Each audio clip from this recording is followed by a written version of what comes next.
Buongiorno and welcome to my podcast, My Way of Thinking, or MWOT for short, hosted by me, Lee Greeno, here live from the Man Cave every Monday. Hope you're doing well.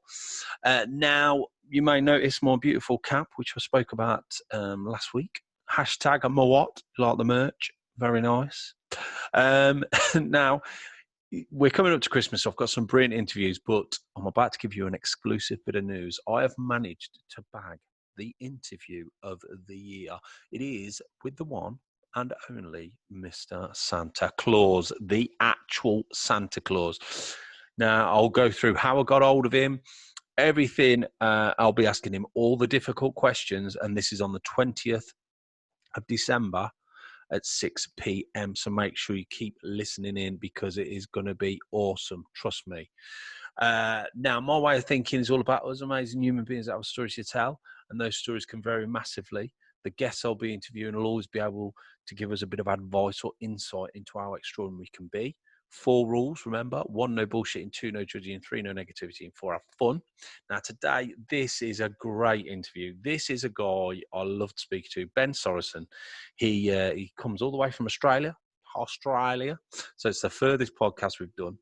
And he's just phenomenal. We have such good fun. He's a voiceover artist, actor, everything. He's done everything, and he's worked with some real famous people. We have a really funny conversation about Travolta, and it's just an absolute pleasure. So I'm hoping we can get him on again next year because he's going to grow. His career is going to grow from strength to strength. And there's some heartwarming stuff there and interesting stuff about his life as well. But anyway, that's enough of me gassing. Get stuck into this. This is a cracker. And this is me talking with the brilliant Ben. So welcome to My Way of Thinking. And I've got a very special guest on today. And the reason he's special is there's a number of things. But one is he is the furthest guest I have had so far on this podcast. Welcome, Ben. How are you, Ben? Lee, it is an absolute pleasure. And furthest, when you say that, does that mean with my ideology, my sense of humour, or are we talking logistically challenged? Well, that is to be determined throughout the podcast. Yeah, true. Now, I mean, to be honest, that could be a load of crap that I've just said. I'm just guessing that Melbourne is further away from us than Canada is, because I had a podcast in Canada the other week. But But whenever we think of Australia, we always think Australia, miles and miles away. So I think technically you will be the furthest away, which is good. Yeah. Do you know what? Given the state of our politics at the moment in Australia, I feel like we are quite far away, literally and metaphorically as well. Although you got Boris Johnson there. Oh, yeah. He's a bit of a clown. Well, we'll tuck into politics later on. But it's too early for that. Let's get the show started. Right. So anyway, thanks, Ben, for coming on. Absolute pleasure. We're going to find out all about you. But first of all, I always like to sort of ease into the podcast. And, of course, you're in Melbourne, I take it. Is it Melbourne? Yep, Melbourne, Australia, where we have successfully got rid of COVID. Oh, yeah, I was going to say that to you. So what's it like? We're officially COVID-free. You're joking. Yeah. And all who would have thought all it took was a super hard lockdown and not to talk to anybody. No, when you're a kid and your mum goes, don't touch. Yeah. That's essentially what we've been doing for 7 months. I know, it does make you think they should have hit it harder sooner over here, because we're an island, but we didn't hit it hard enough, I don't think. But I'm not an expert. But I also think that there's a lot of different methodologies that they had on how they thought they could fix this. But I'm a huge fan of, lockdown's terrible. It's absolutely terrible. Economically, your mental health suffers. It's really shocking. But do you know what it is better than? Yeah. Having a whole bunch of vulnerable people die. Yeah. So, exactly, yeah. Because I would be okay if we could give COVID to my list of people that I don't like. But apparently... You can't say that. COVID doesn't discriminate or something. So, whatever. I mean, joking aside, I have said to a few people, you know, we can all complain, but imagine if you had an elderly loved one that had died from it, then, you know, then it's a whole different story. So we just got to respect that, I suppose. Oh, totally. And I don't know. I mean, I make jokes about it, but there's no way I could live with myself if I knew that I'd accidentally infected someone or passed it to someone who passed it to someone else who had a at-risk or, you know, vulnerable person. That's, you know, that's not very kind. No, definitely. Okay, right. So I'm going to give you now 5 fun facts about Melbourne. Now, every time I do this, good old Google tends to let me down, and the fact is an absolute load of bullshit. But so it turns from a fact into a fucked fact. Yeah, today I think that's going to change for you, Ben. I have a feeling. So let's go for the first one. So Fisherman's Bend, Port Melbourne, is the only place in the world that makes Vegemite. That's I believe that to be accurate. There is one factory here that pumps out all the Vegemite. What is Vegemite? It's a byproduct. This is me showing my Australianness. It is a byproduct of the beer making process.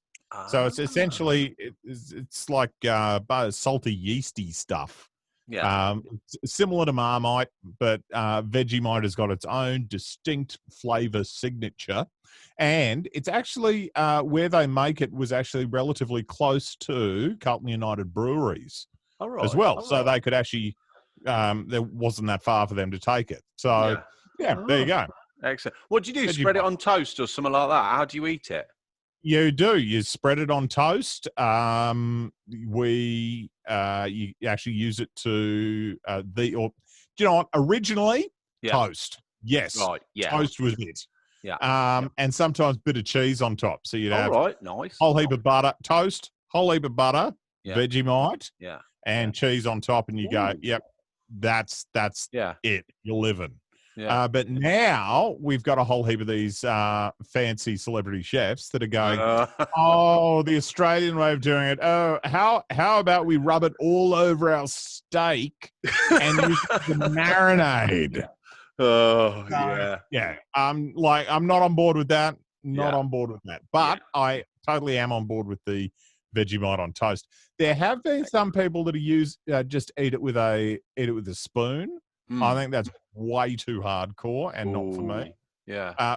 We do have competitions sometimes with how we like our Vegemite. Some people have just a little bit, and other people just like layer it on. Yeah. Ooh. I'm interested to taste that now. You'll have to send me a pot. Send us a pot over. Look, I totally can. Right. That's one down, one correct. Okay. Now, the number 5, this is it's the second fact, but it interests me. Fitzroy Chocolate Makers, McRobertson Steam Confectionery Works, invented the Crunchy in 1929 and the Freddo Frog in 1930 before the company was sold to Cadbury in 1967. Now, why this is interesting to me is I was actually a manager at Cadbury Chocolate over here for a while until it sent me completely crazy because I just couldn't take it anymore. Smelling chocolate, eating chocolate, it just fried my brain, so I left. Is that true, do you know? I know that we've got a long history of creating and making things. There is only one place in Australia that I know of that makes the cherry ripe, which is a Cadbury product as well. Yeah. And that's down the road here in Melbourne. So I would call true on that because we've been very, very creative with some of the things that we do. And I totally understand what you mean. I used to have a little chocolate house myself. Yeah. And I left that because I couldn't eat chocolate. It's just that whole smell of melted chocolate. It gets everywhere. It's horrible. Yeah. I mean, when I worked at Cadbury, they're all saying, well, to get a job here is prestigious. You know, people struggle to get jobs here. You know, they're well paid. And I was like, yeah. And you get that smell when you first go in. It's, this is beautiful. And they're like, eat as much chocolate as you want. We like you to taste it. You can't take it home, but we like you to taste it. But a month later, I can't take it. Can't take it. Totally. Anyway, totally. right. And you're dealing with better chocolate as well. Mm. Or arguably. Can you imagine those people that work with that horrible compound rubbish? Ooh, nasty. That'd be even worse. Anyway. Okay. But yeah, you know what? I reckon, without Googling myself, I reckon that sounds about right. Because in Tasmania, I did the Cadbury tour. Oh, right. Okay, yeah. One of the Cadbury factories that we have in Australia. Yeah. And they sprouted facts vaguely familiar to that. Plus, I like crunchies, so I want to say they're all. Yeah, we'll say it's true. Okay, next. So this is the third. I've got 5. The world's first feature film. Now, this is interesting to me from a filmmaker's perspective. The world's first feature film, The Story of the Kelly Gang, was filmed in Melbourne. And had a length of a running time of over an hour. That really, I don't know whether that is true. It's saying it is. I'll have to check. Yes, it is. I watched a doco on that. Yes. So we had over here. I think it was on ABC or SBS, which is the BBC equivalent. Yeah. Out here, except we've got less funding for ours, and we don't have a TV license. Yet. Although I think it's worth every cent if it was for ABC and SBS and NITV. But that's different. It was actually really, really amazing because they had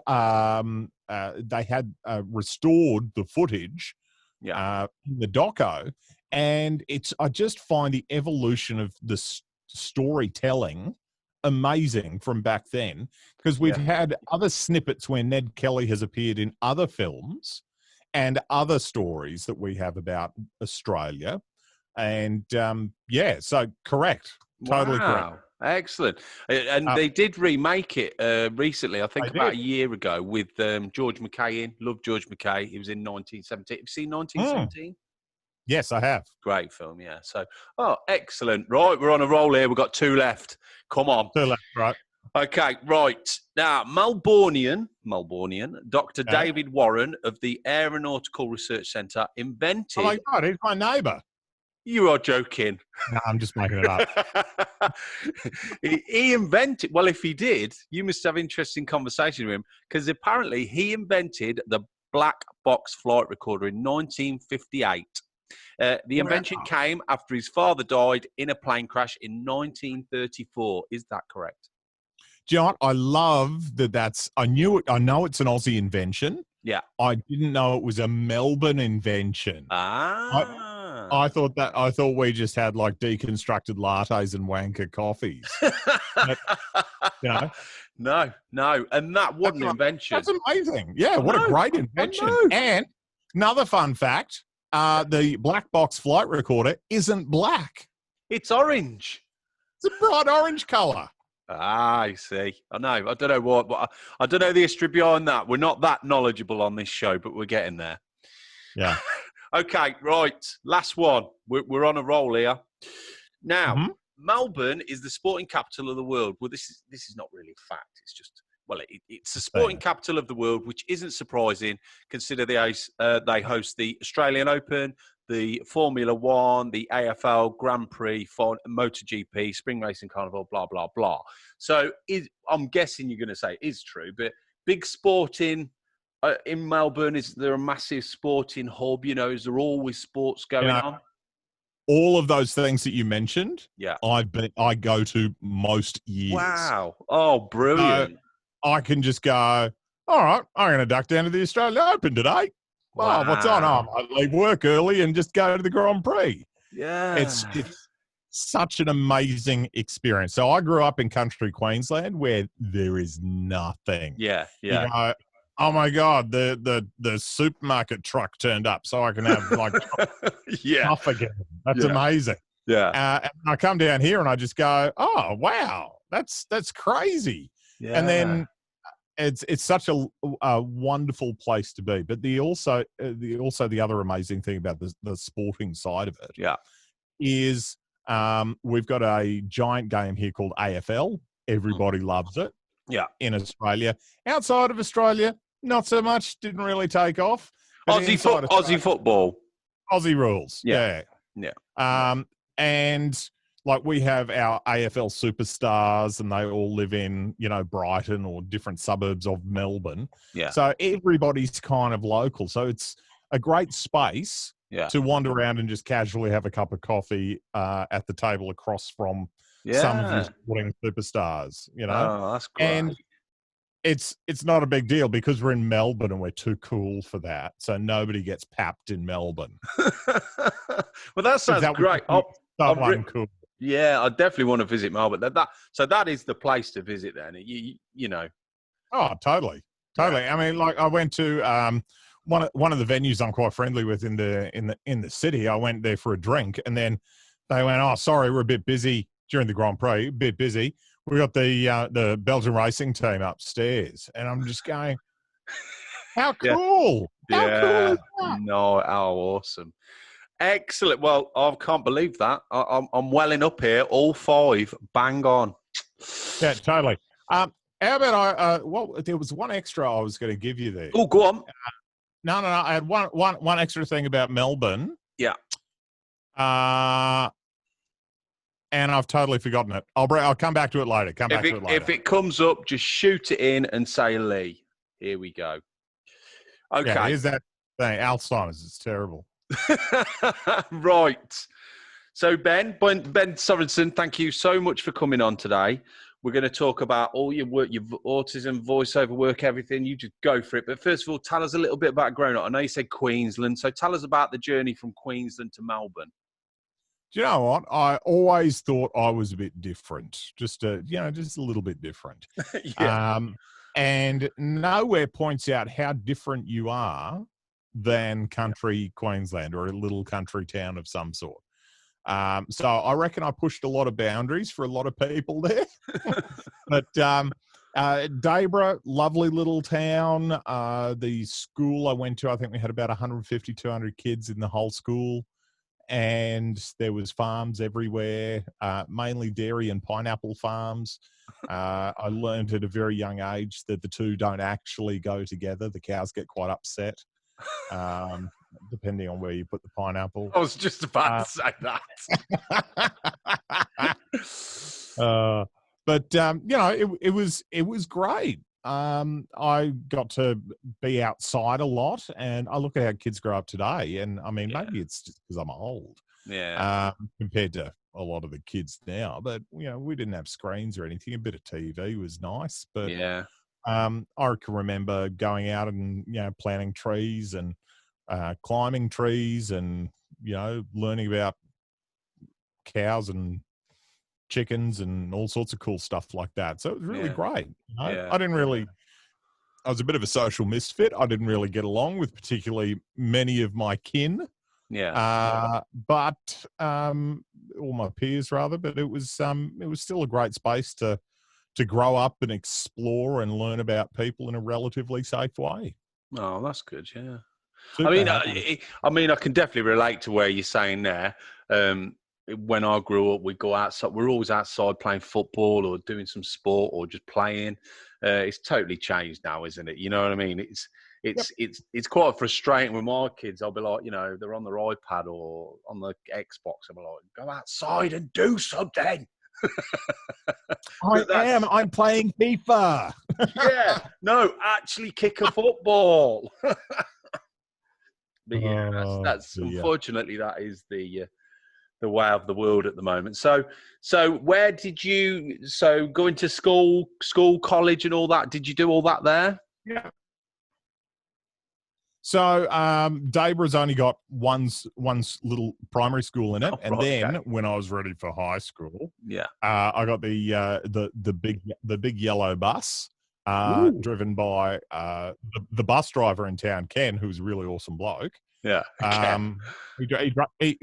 Ken drove me to school literally every day of my life. Yeah. Wow. And he drove my dad on the early run to the train station as well. So when I started school, Dad said, I reckon Ken's going to be your bus driver too. And guess what?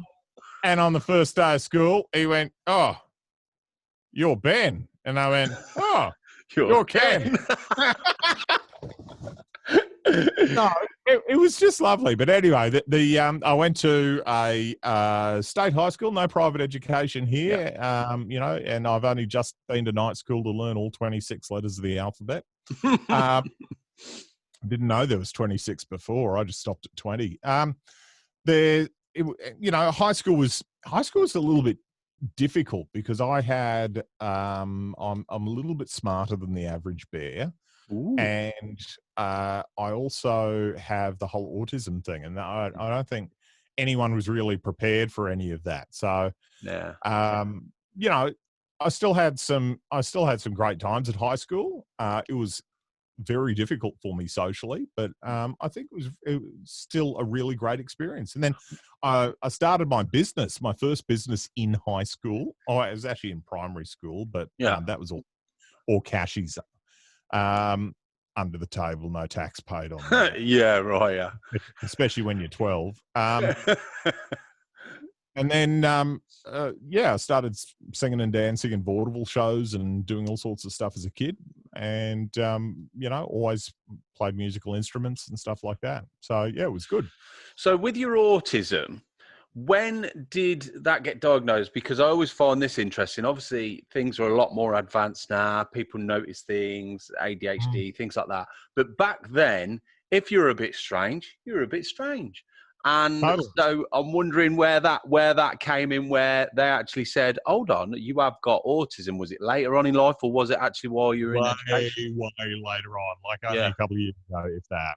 Yeah. So, yeah. But I think that's totally amazing what you picked up there, because when you're in a small town or a community, they go, oh, he's a bit weird, but he's all right.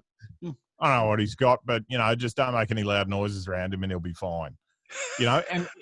And part of me goes, oh, okay, well, that's actually not a bad thing, really. I mean, once you get over that initial hurdle of, you're different, I don't want to have anything to do with you, and it's like, oh, well, we're stuck in this town together, so let's find a way to get on. It's actually not. It's so they may a lot of the wider community may not understand, but that doesn't mean they can't accept or can't work with you or can't be like that. Plus, courtesy of those experiences, I've learned to mask very, very well, which is super handy for survival. Yeah. And I've spoken to people before. I spoke to a filmmaker friend of mine, Sib, way back at the start of the podcast. And he's got autism.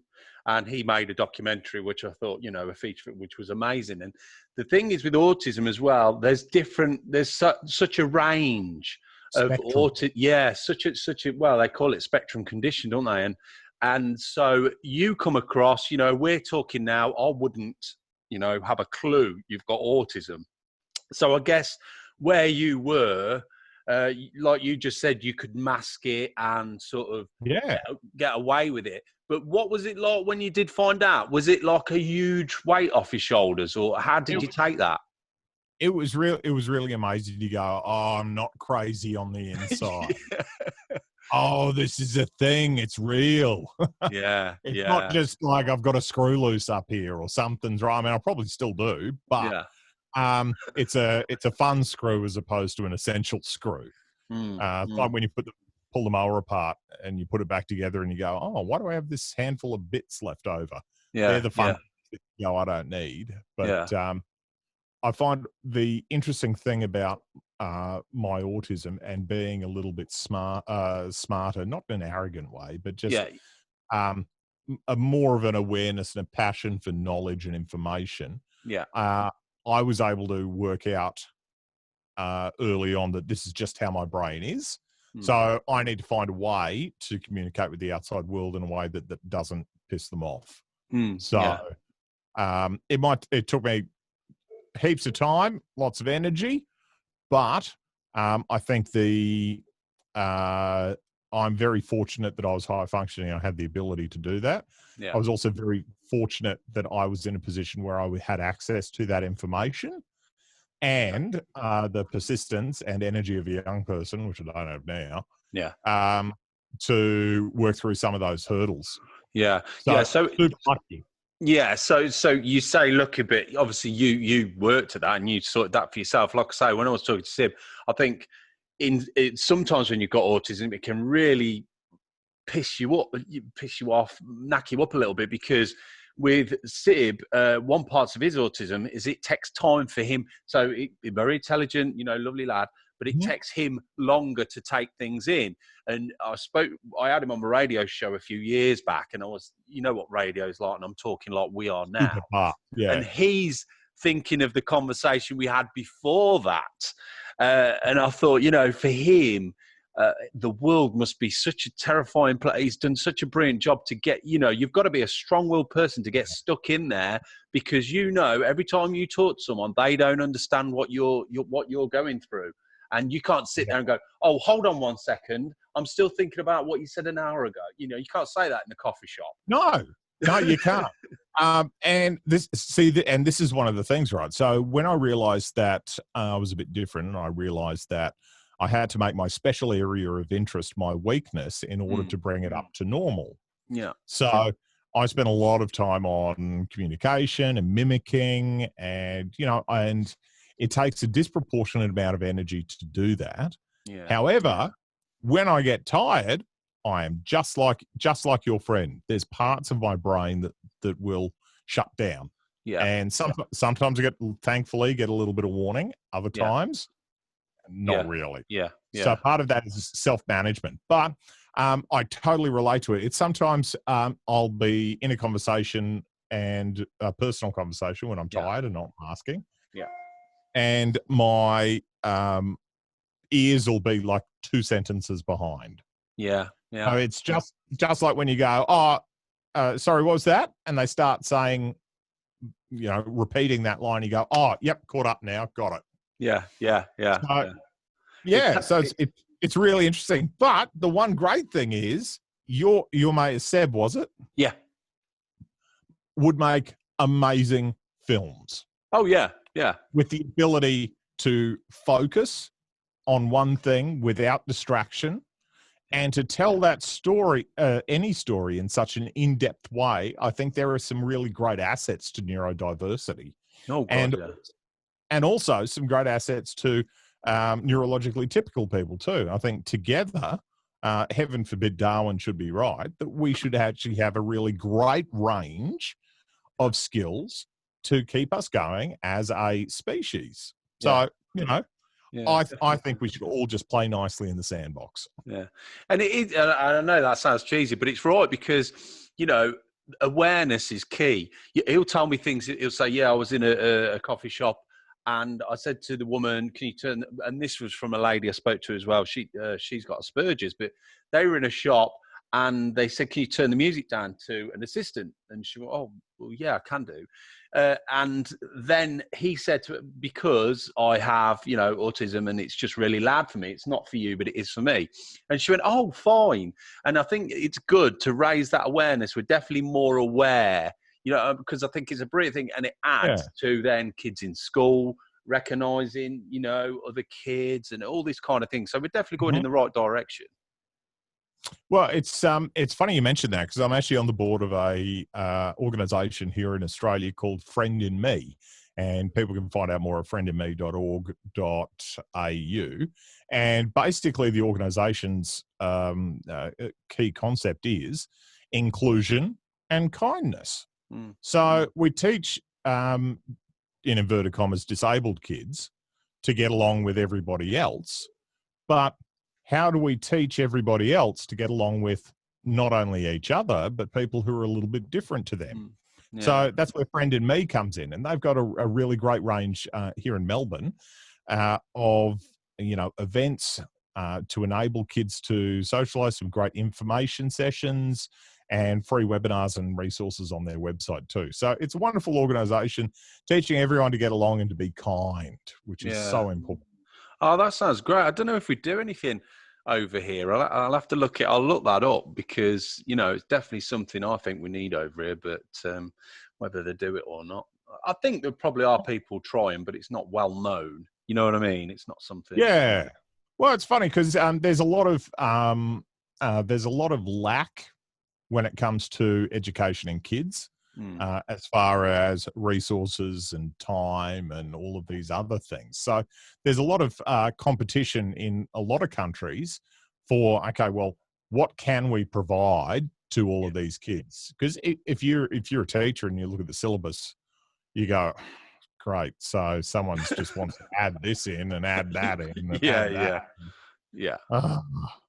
Yeah. But we all do what we can, as much as we can with the people that we can, to make a positive difference. So that's good. And I try and be funny at the same time. So sometimes that works. Right. Okay. So we've got you growing up in Queensland where, there's cows and sheep running around, but not many people. And all of a sudden you get this. Which is good. I like that. It was a good description. And a tumbleweed. Every time you come out the door, there's a tumbleweed just blowing over. That same tumbleweed. There's someone around the back of the house. They pick it up and they drop it off the next morning and just keeps like in the old westerns, the searchers. Yes. Yeah, there was always a tumbleweed. Some guy off stage and just thrown it on. Is like, what? Anyway, so I have a tumbleweed story. Go on, go. I was traveling through Paris, so I did 2 weeks in Paris because I was doing a radio show at the time, and I got to travel the world for that, and the world being 3 countries. One of which was America, which they think is the world. So that of course, yeah. And I love books and reading, and one of the stops was Shakespeare's bookstore in Paris. So you've got the beautiful Notre Dame, and then you sort of do a little bit of a hop across the road, and there's Shakespeare's bookstore. It's been there for like forever. Yeah. And it's you wander through it, and you can actually buy books there, functioning bookstore. But they've got like a little bed where Ernest Hemingway stayed, and a rocking chair in the corner. And the time I was there, I was doing an interview with one of the people that worked there, and she oddly happened to be from New Zealand, and she was saying she started as a tumbleweed, and I went, what's that?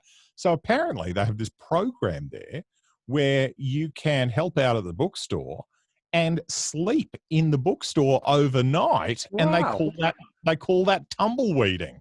So you can sleep in the same bed that Ernest Hemingway did wrote some of his stuff in. And it's amazing. I'd want it cleaned. I want the bed cover and that washed first. I wouldn't. You don't want to pontificate about some of those stains. I bet they get homeless people coming in there all the time.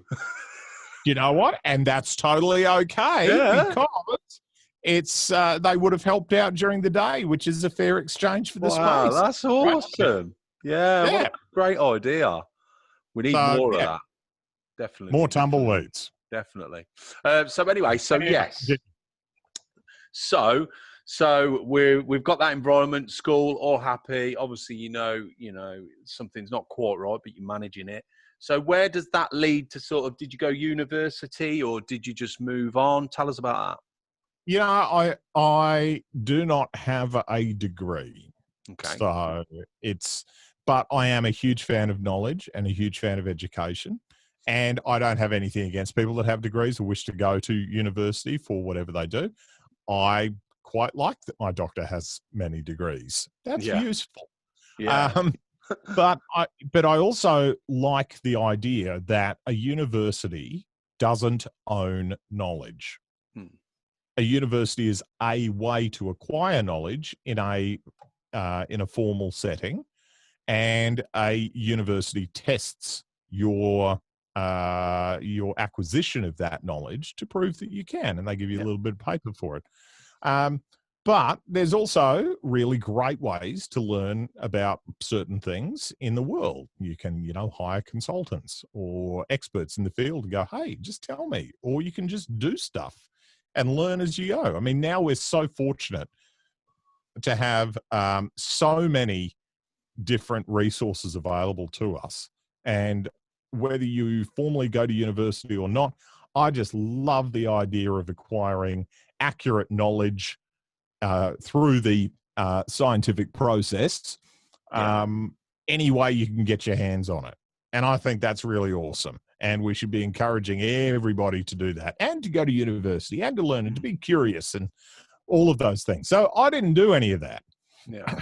I left high school, finished my grade 12, which is it's the end of schooling for us before uni. And I had a business that was already running, doing live events and shows, and I had a lighting and audio hire company, and it sort of grew from there. And I have been self-employed for the bulk of my life. So where did that come? So where did that come from, Ben? So was it the performer in you? During high school, I was, because I made communication my special area of interest, masking is just like performing, except you're doing it all the time. You know, maybe Shakespeare was right. The world is a stage if you're autistic. Yeah. But, so that kind of lent itself to the performing arts. Now, I did music for many years. I don't think I was very good at it. Yeah. But I had a lot of fun with it, and I love it, which is the whole point of music. And I realized that it was okay to be articulate and intelligent, and it was okay to share stories and listen to other people's stories and to share those stories with permission, to further and start this thought-provoking conversation. And I realized that was a really meaningful thing that I could do, was to open those lines of communication with the ability to think about things. So I don't ever want to tell people how to what to think. I'd rather give them the tools to educate them on how to think. Okay, well, you can come up with your own opinion. Totally okay if we have different opinions. But let me make sure that you base your opinion on accurate and solid information. Because I know. How dare you? Crazy. So I'm okay if we have different values, as long as we're comparing apples with apples. Both pieces of information are accurate, or as accurate as we can get them. And we came up with a different solution. Great, that's okay. Yeah. Or the concept that we have different values, and we're just open about it. You know, as in my world, I think that we should be kind to everyone, and that's the goal. It doesn't always work out, but the goal is don't be a dick. Whereas other people might go, well, I'm only going to be nice to the people I know, but I'm going to be horrible to the people I don't know. And that's totally okay. Yeah. So don't try and hide that as, I bought some poor kids a toy at Christmas. Yep. Just call it for what it is. And that transparency is it's okay. Yeah. That everyone knows what they're doing. Yeah. So for me, and what you were saying about the university thing rings true with me as well, because I didn't go to university. What we have over here is apprenticeship. So what you can do is you can go to a company, you can get a qualification while you're actually working and earning money. Yeah. And once I started earning money, it was like, whoa, Yeah, money does that. Yeah. Why would I want to sit in university for 3 years earning nothing and living off rice and beans when I could be having the high life, which is great. Yeah. But for you, you were doing your own company. So I guess that's quite a big step. I would guess you're thinking, straight away you're thinking, can I earn enough money? Can I live on this? Tell us a little bit about that. Well, I'm not cut out for 9 to 5. Part of that is my autism. Yeah. And I also don't like blindly following rules without good reason behind them. Mm. So that's the independent logical thinker in me going, if I'm spending 10 hours of my day moving away from the goal that you say that we need to be hitting, I feel like that's unproductive and I would like to fix that. Yeah. I'm your manager. You do what I tell you to. Doesn't work so well. Doesn't work so well for me. But pardon me, as a consultant, doing things that I love. I can pick and choose my work. I can massage my hours and the work that I do around my my physical needs as a autistic person. So if I need to, like if I go and do a Comic-Con, for example, for a couple of days, they're really energy intensive days. So I'm knackered after that. So I just make sure I have 2 or 3 quiet days after that. But if I was doing a 9 to 5, couldn't do that. Couldn't do that. I did breakfast radio on the sunny coast. This was a lifetime ago. And that was like 5-6 days a week. That you were doing stuff for the show or for the network. And it just, I was young and I had a lot more energy then. But it's very energy intensive. And I mean, you would know yourself, putting a film together, particularly when you are a creative person, you can see everything yourself and you want to be involved in everything and you want to do everything. But to be forced to do that is different to willingly doing that as part of your passion project. So starting my business was a logical step. So tell us now, so obviously your business goes from strength to strength. So tell us about the transition to sort of Melbourne and how you ended up there. Well, I moved to Melbourne for a girl. Here we go. And you know what? One thing I am very, very blessed with is a number of really great loves in my life. And whether the relationship or has worked out or ended well or not, I am very grateful and very thankful that I have been lucky enough to have some really strong, amazing women in my life that have taught me so much about, they've taught me so much about not only myself, but society and the larger world in which we live. And I'm very, very blessed to have had that in my world. And I continue to have a wonderful array of really strong, amazing women that teach me so much. And I'm very humbled by that. So I moved to Melbourne for a girl who, we spent a bit of time together. She's absolutely amazing, super intelligent woman, not together anymore. And I stayed for the coffee. I really just stayed for the coffee. You are so easily pleased. Two shots that I'm done. So what was that transition like? So from Queensland, where you've got your tumbleweed and that, all of a sudden you're exploding into this, city. What's it like?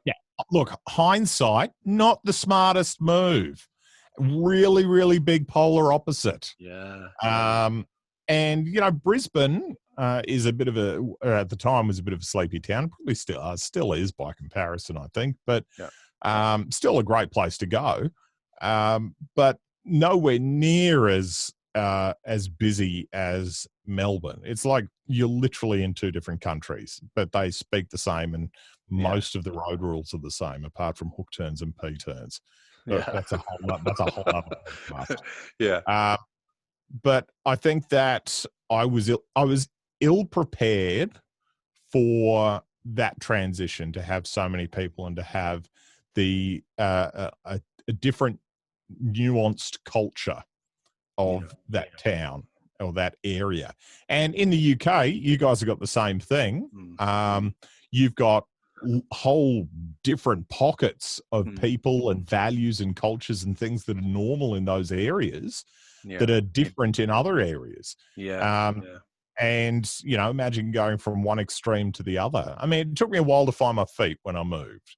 But even when I hadn't found my feet, I realised that Melbourne was a better place for me to be, given who and how I am, than Brisbane. Although I still travel lots. Well, I'm not with COVID, but before COVID, I still, travelled lots around with work. But having Melbourne as a home base, I think I've now sort of grown into it now that I've sort of understand the lay of the land and how things work. And I also love that I can get a feed any time of the day or night here.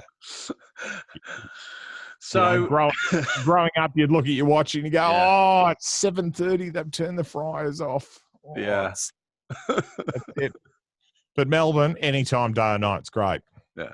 And what so if when I understand what you're saying, because where I live is in the middle of England, basically, and around us we've got beautiful countryside villages, and then down south we've got London. And sometimes for film things or other things, family, I'll go to London for a few days, and I love it. I love the vibrance of it, but I don't know if I could live there.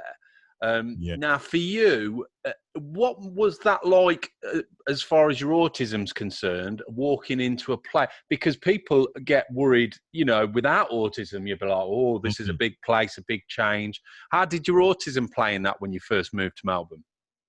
Well, you know, I was at the time in my life where I thought I could mask forever. Okay. Inside, outside, everywhere. I could mask forever. And that was really tiring. Yeah. And it took a lot more energy to do that. So I guess I kind of just knuckled down and went, yep, this is life now, so let's just do it. And, you know, you burn out. I've done that plenty of times. And I'm not suggesting that anyone, you know, go, yeah, burnout's okay. It's actually a really big deal. And there's plenty of different ways that you can avoid it, none of which I did. Yeah. Someone gives you the advice and you go, okay, I'll take that. I walk off and never take the advice. Yeah, totally. Smoky will kill you. Will it really? Yeah. I guess not. Yeah. Yeah. So because you're one step closer to God. Yeah. So now we get into the real meat of this. Obviously the work you do, and just looking at your stuff, you know, TV, radio, voiceovers, you know, it sounds like you've had an amazing career. You've traveled the world, you know, it sounds fantastic. But one thing that stuck out for me is the fact that you've previously worked with, and you'll be surprised when I say this, not Peter Andre. It's the fact you worked with John Travolta. Tell us about that, Ben. Look, I tell you what, I was so, I mean, Peter Andre, he had, like, seriously, funky junkie, genius, dead set genius, you know, boom. And his brother, oddly, this was years ago, up in Cairns, worked at a nightclub that was opposite the Mad Cow, which is another nightclub, which is just Cairns is weird. And he used to work as a DJ there. I don't even know if he was his real brother or not, but he used to go around saying it was Peter Andre. And that was his claim to fame. That's how he got the ladies. So I went, oh, fair enough. Good for you. Anyway, but John Travolta, so he came out to Australia for Supernova. And there was also another a night with John Travolta event in Sydney and Brisbane, or Sydney and Melbourne, or whatever it was. And I knew the promoter, and we had a conversation, and he went, "Oh, do you want to do the ad? Do you want to do the ad for the John Travolta tour?" And I went, of course. Yeah. Anyway, here's the vision that we've got. This is what we've put together. Do you reckon you could write something around it and do some stuff? And I went, absolutely. Yes, absolutely. And, you know, it was just so wonderful. This is before it even come out. When I did the ad, and I've gone, and he's come back and he's gone, oh, look, Travolta's crew have approved it, so it's good to go. And I went, great, that's awesome. Out it goes. And then when I turn up on site, so I'm part of an MC team for Supernova, which is like Australian Comic Con. Yeah. And he was coming out to sign some stuff and do some talks specifically for Supernova. And I just remember the first time I saw John Travolta in the flesh. Yeah. Like I was 2 meters away from. Oh, and you know why I was 2 meters away? because 1.5 meters of that 2 meters was his bodyguard. Huge unit.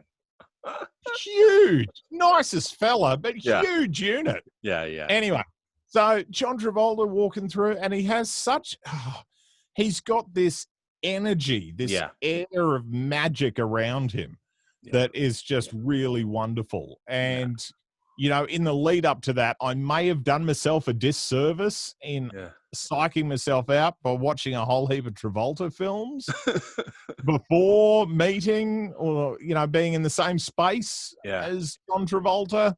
Yeah. But, oh, man, what a talent. And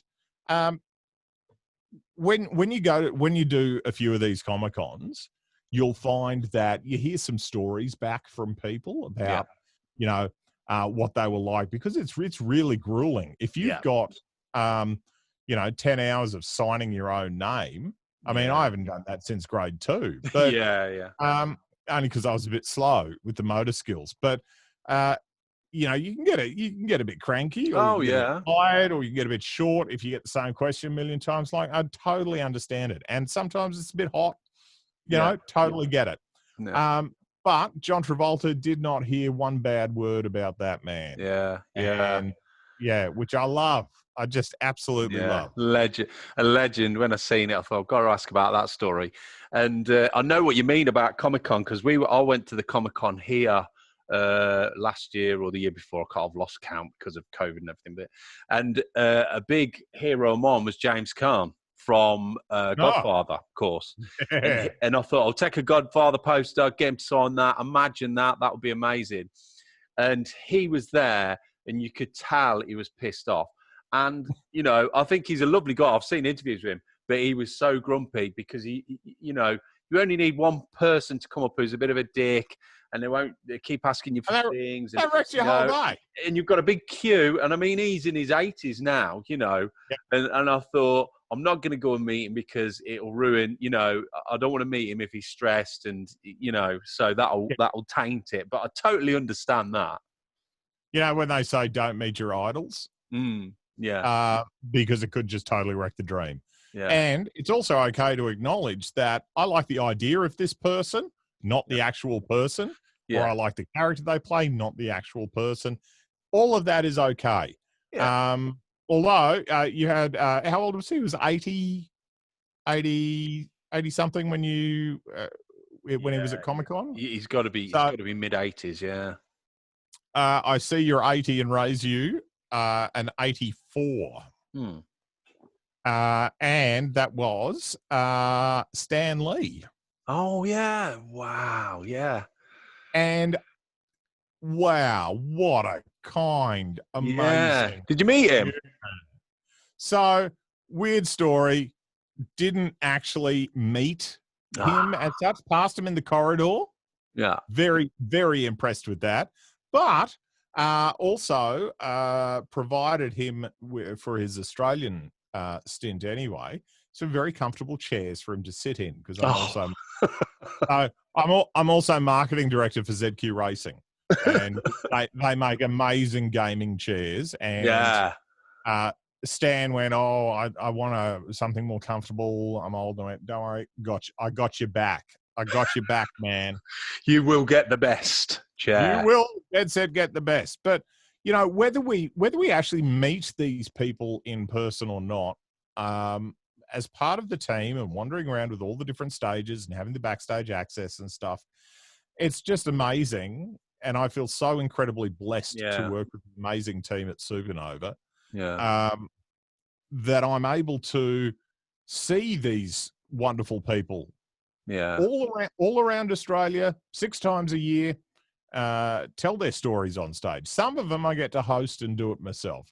And others I can make sure that I'm in the room to enjoy all of that. And it's just so wonderful to see the vibrant and creative and amazing film industry that we have on this, you know, tiny planet called Earth. Yeah. And there really are some absolute gems out there. And I really wish that governments and punters and everybody would put more value on the arts and how essentially important it is. Even though it's sort of further up on Maslow's hierarchy, I think that unlocking more of that artistic thinking helps us to be more holistic and better humans, I think. Yeah. Have empathy, understanding for others' stories. Yeah, and I totally agree with you there. Obviously, from a filmmaking side of things, I've been to seminars and things like that, and met some of my idols. And touch wood, they've been amazing people. I think you might get the odd one, and that we're all humans. But I met Joel Shoemaker, the guy who made Lost Boys and Batman and Robin, and all the director. And he was getting on a bit. He died last year, I think. God bless him. And I met him, and he couldn't have had, and there was a lot of people. He had a big schedule, but he talked to me for sort of just 5 minutes, just real nice chap. And I thought, that's all you need, and it is, the arts are full of beautiful people like that, because it's the one thing, and I say this to a lot of people, filmmaking and the arts is the one thing where you can get a group of people that will actually work for nothing tirelessly to make sure the project is perfect, or give you 110%. And it's that one, the one creative thing. You'd never get that in a factory or mechanic or anything like that. You get that. And it is a beautiful thing when it comes together. Oh, I totally agree. And going back to the not being able to be employed, so one of my Aspie things is getting too invested in an amazing outcome. Yeah. And doing everything I can to get that amazing outcome. And it's funny when you look at some organizations where they have some culture challenges within the organization, and they're not about the best. They're not about really exciting outcomes and working together as a team. And there's that value mismatch. But film, and even the times that I was doing, TV for 9 in Brisbane, was amazing. You get a whole random bunch of people, and by the end of 6 weeks, you are lifelong friends. And theater is the same. And it's everyone looking out for everyone else. And I just go, it's such a wonderful vibe and a wonderful environment. Yeah, definitely. Now, so future-wise, what have you got going on future for you in the future, Ben? Because I mean, you've got that much going on. I mean, look, I know, and the future. I've got a beer in the fridge. The imminent future. The imminent future, and possibly the later future as well. What time is it? What time is it over there? Second beer as well. It's 10 o'clock here, PM, not AM. It's 11 a.m. here. Look at you. So you're having hard tea, are you? Yeah, this is healthy green tea, and then later on, I might, like I say, I'll be joining you. I'll be having a beer. I'm hosting a virtual quiz later for charity, so that's always good fun. That is, it's always, and it's a Christmas one. Christmas is coming early because of COVID, isn't it? Let's get X out. Yeah, nice. So you get to get your baubles out on cam. Well, I don't know. It's not that kind of quiz, Ben. Oh, okay. So where do you see the future of the company then? Are you busy and? Look, COVID's really put a dampener on things and gave me a lot of time to sit alone with my thoughts, which is wonderful. Yeah. There they are, ticking away. Talk quick, it's a podcast. People will be switching off. I'm joking. Oh, no. I think that I'm very excited about the future. I've got quite a few bookings coming in for live gigs again, which is really super exciting. Yeah. There's also I feel like there's a reinvigorated energy for outdoor cinema. Yeah, and well curated outdoor cinema, and I'm really excited about that, and hosting events surrounding some of those art house films and some of those smaller films that normally wouldn't get a look in, but courtesy of COVID are starting to get a look in. So I'm really fortunate to do that. Yeah. Voicing a few TV series coming up, lots of radio and TV ads as my bread and butter. Also, possibly a podcast or two coming out in the next few months. Nothing as wonderful as what you're doing, Lee. But Stop it, I'm blushing.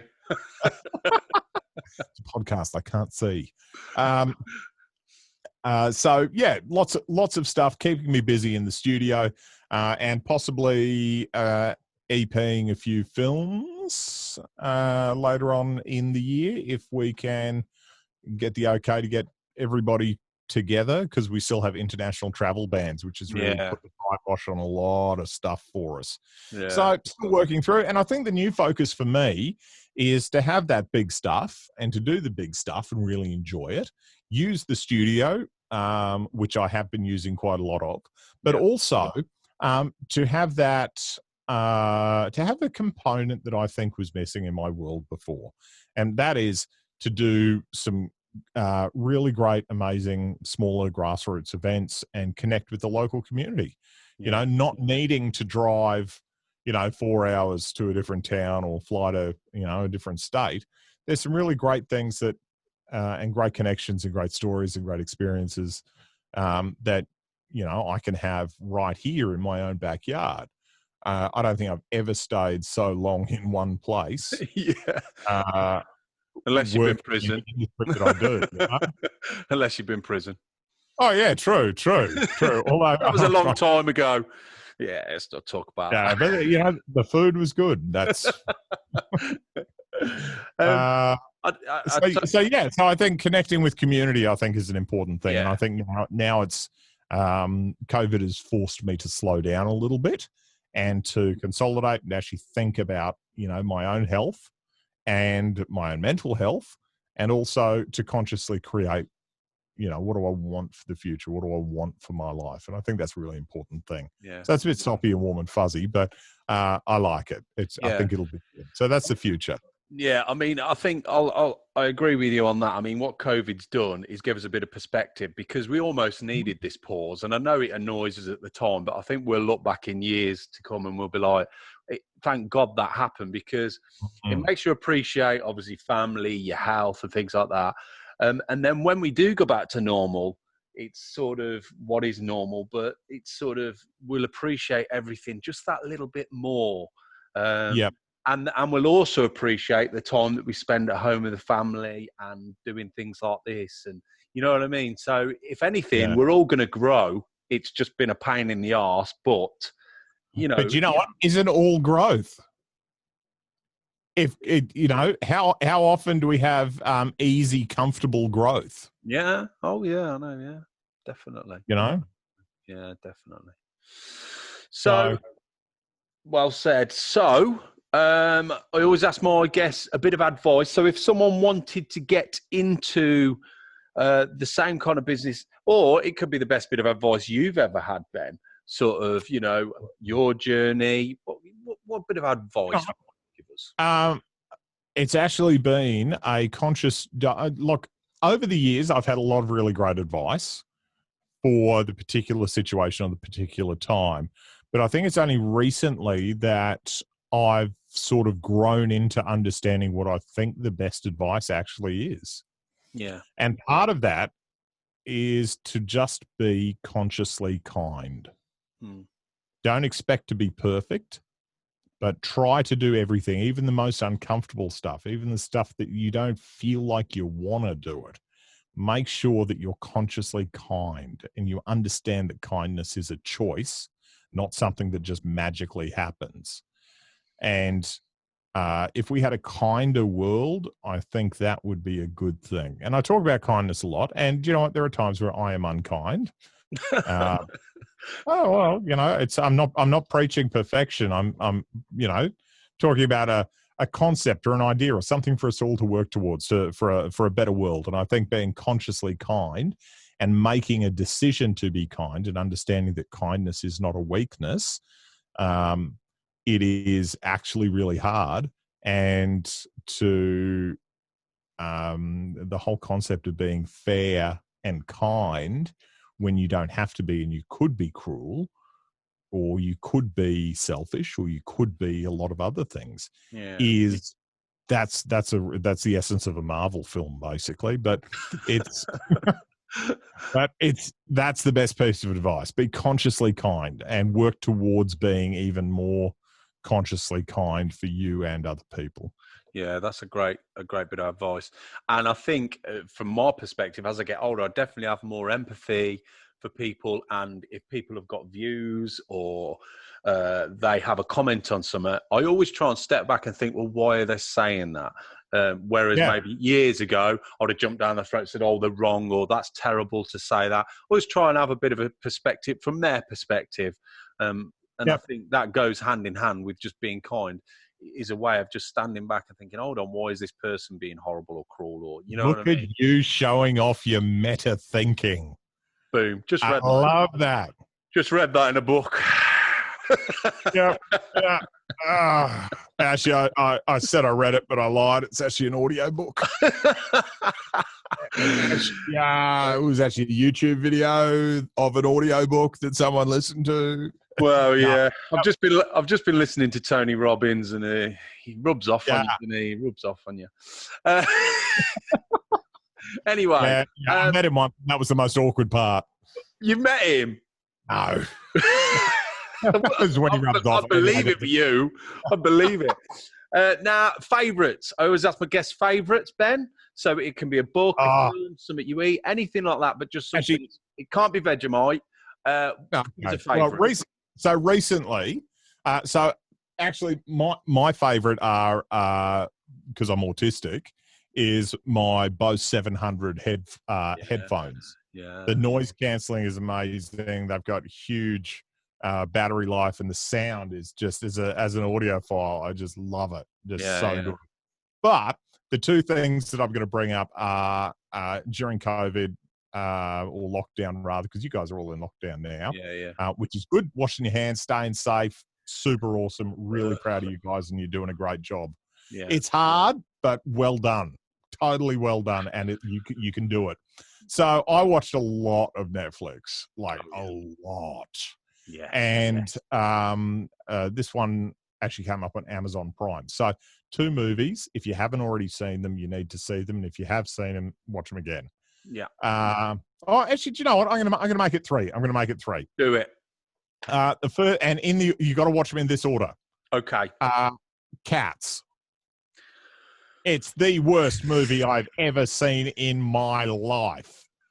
It's terrible. And you know what? The version of Cats that I watched, it wasn't even the version that had the little cat assholes. It was the one where they'd cut out the assholes. And I went, so, it's not even anatomically correct. How do they shit? I don't know if I could watch that whole film, Ben. I don't know if I know. They just save it up and go, boom. It's the film. The film is the shit. Terrible. Absolutely terrible. I mean, but it's one of those things that you have to watch so that you can. It's that bad that it's actually something really funny that you can use in conversations and really connect with people over the badness. And what I love about that is the fact, and what I love about watching something like that is realizing people, probably 100 people know how bad it is, but they still throw millions and millions of dollars at it, and they haven't got the intelligence to go before they start filming, hold on, this is shit. So they're all part of this big pile, and every day they get, this is going to be good, this is going to be good. Brown nose, yes, people. Can you imagine, poor old, Rebel Wilson? Now, I love her. Yeah. I reckon she's genius. Yeah. And she's sitting there going, so I'm in this film that everyone's talking up, it's brilliant, and I'm actually on set, and it's fucking shit. Yeah. Yeah. Really shit. I know, yeah. Yeah, that's after the CGI. Do you think it's one of those where the studio exec has signed a big check? Right, let's sign this off then, 200 million. And the director grabs hold of the producer, grabs hold of the check, goes, see you then. And he's like, oh shit, I want that back. Too late. It's cashed. Sorry. Too late. I put it all on red. Yeah, good choice. Go on, next. Yeah, good choice. So I'm leading somewhere with this. Okay. So I did this in the wrong order, but I'm portraying this. So you would want to watch Cats. Okay. Amazing musical. Could have done wondrous things with the whole musical concept and how it's been staged. Could have, didn't. Fucked it all up. Yeah. Anyway, then watch Bohemian Rhapsody. Yes. The Queen story. So watch that and you see, a really great story about Freddie Mercury and his journey, and that great line, Freddie, if you've been burning the candle at both ends, yes, but it's so pretty. Yeah. And you watch that and you go, oh, how good was that compared to the shit that I just watched? Yeah. Oh my God. I'm so pleased I didn't gouge my eyes out. Yeah. And then when you go, oh, Bohemian Rhapsody was so good, then you go, I'm just going to hit play on Rocket Man. Yes. Love it. And then you're going to watch that and go, it's done musically and in a very theatrical way. And you go, oh my God, this is the energy I wanted in Cats. Yeah. Why could they not have done that? And it's just so masterfully done, and it's so brilliant. So if you're in lockdown, go on that wild, emotive journey with Cats, Bohemian Rhapsody, and Rocket Man. And do you know what? You're going to have some great stuff to talk about while you're in lockdown. Yeah, brilliant favourites. And I think the other thing that it makes you realise is how good these actors at the top of the game are, like Rami Malek and Eric Etterton, what's his name? The guy who plays Elton John. Yeah. How good is he? And that voice.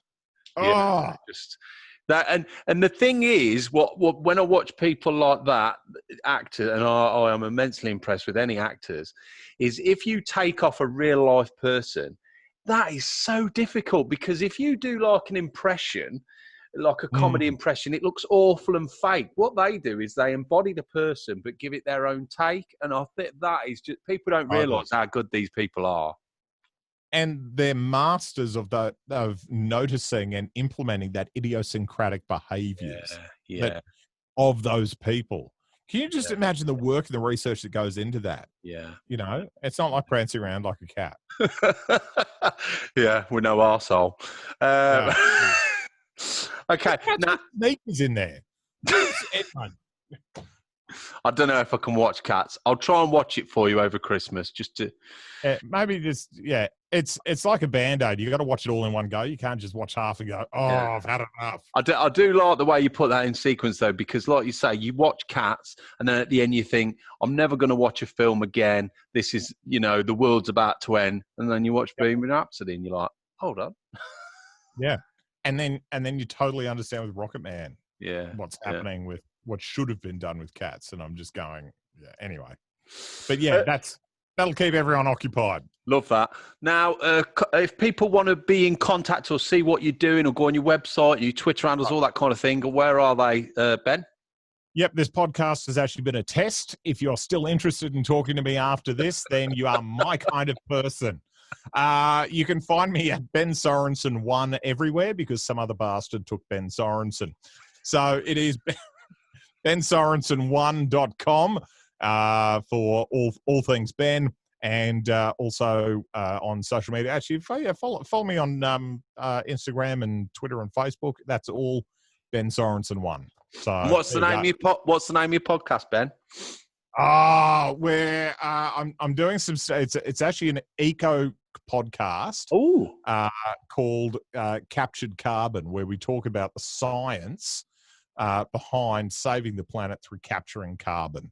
And I'm really excited. And we've teamed up with EcoForce Global, who are just such an amazing company that basically just plant trees. That's all they do. They go, let's just plant trees. So I'm super excited about that. And I get to use my brain, which I love. And I get to talk to some really interesting people. And there's some really great stories there as well. So I can't wait to share that with everyone. Oh, brilliant. Well, look, it's been an absolute pleasure having you on. Please come back next year. come back on next year. We'll have another chat. I might even pop over to Melbourne and have a bit of Vegemite on toast with you as well. I could always do that. Yeah, absolutely. Do it for the Australian Open. Definitely, I'm there. But yeah, it's been an absolute pleasure. Thanks so much, Ben, for coming on. I'll be listening to that podcast and because you've been such a great guest. Okay. It's been amazing. Thank you so much for creating a space and an opportunity for me to, chat and tell my story and for other people to share their story as well. You're just absolutely wonderful. Thanks so much. No problem. Okay. Speak to you soon. Goodbye, Ben. See ya. So that's it. Massive thanks again to Ben for joining me today, all the way from Australia. And also, that's terrible. And also you for listening, of course. Make sure you follow the podcast because, like I say, over the next few months are going to be amazing. But Christmas, I've got some special podcasts. But on the 20th of December at 6 p.m., I will be speaking to the actual Christmas Santa Claus. Actual Christmas. Mind fart. The actual Santa Claus. And remember, this is not just for parents. This is for kids as well. This is a kids special. It's an absolute cracker. Make sure you listen to it. Remember to listen to all the podcasts. They're all streaming on iTunes, Spotify. So please leave a rating and subscribe. To keep up to date, follow Facebook, which is My Way of Thinking Podcast, and also Twitter, which is My Way of Thinking, without a G on the end, a 3 instead. Also on Instagram now. MWOT podcast. I just can't keep up.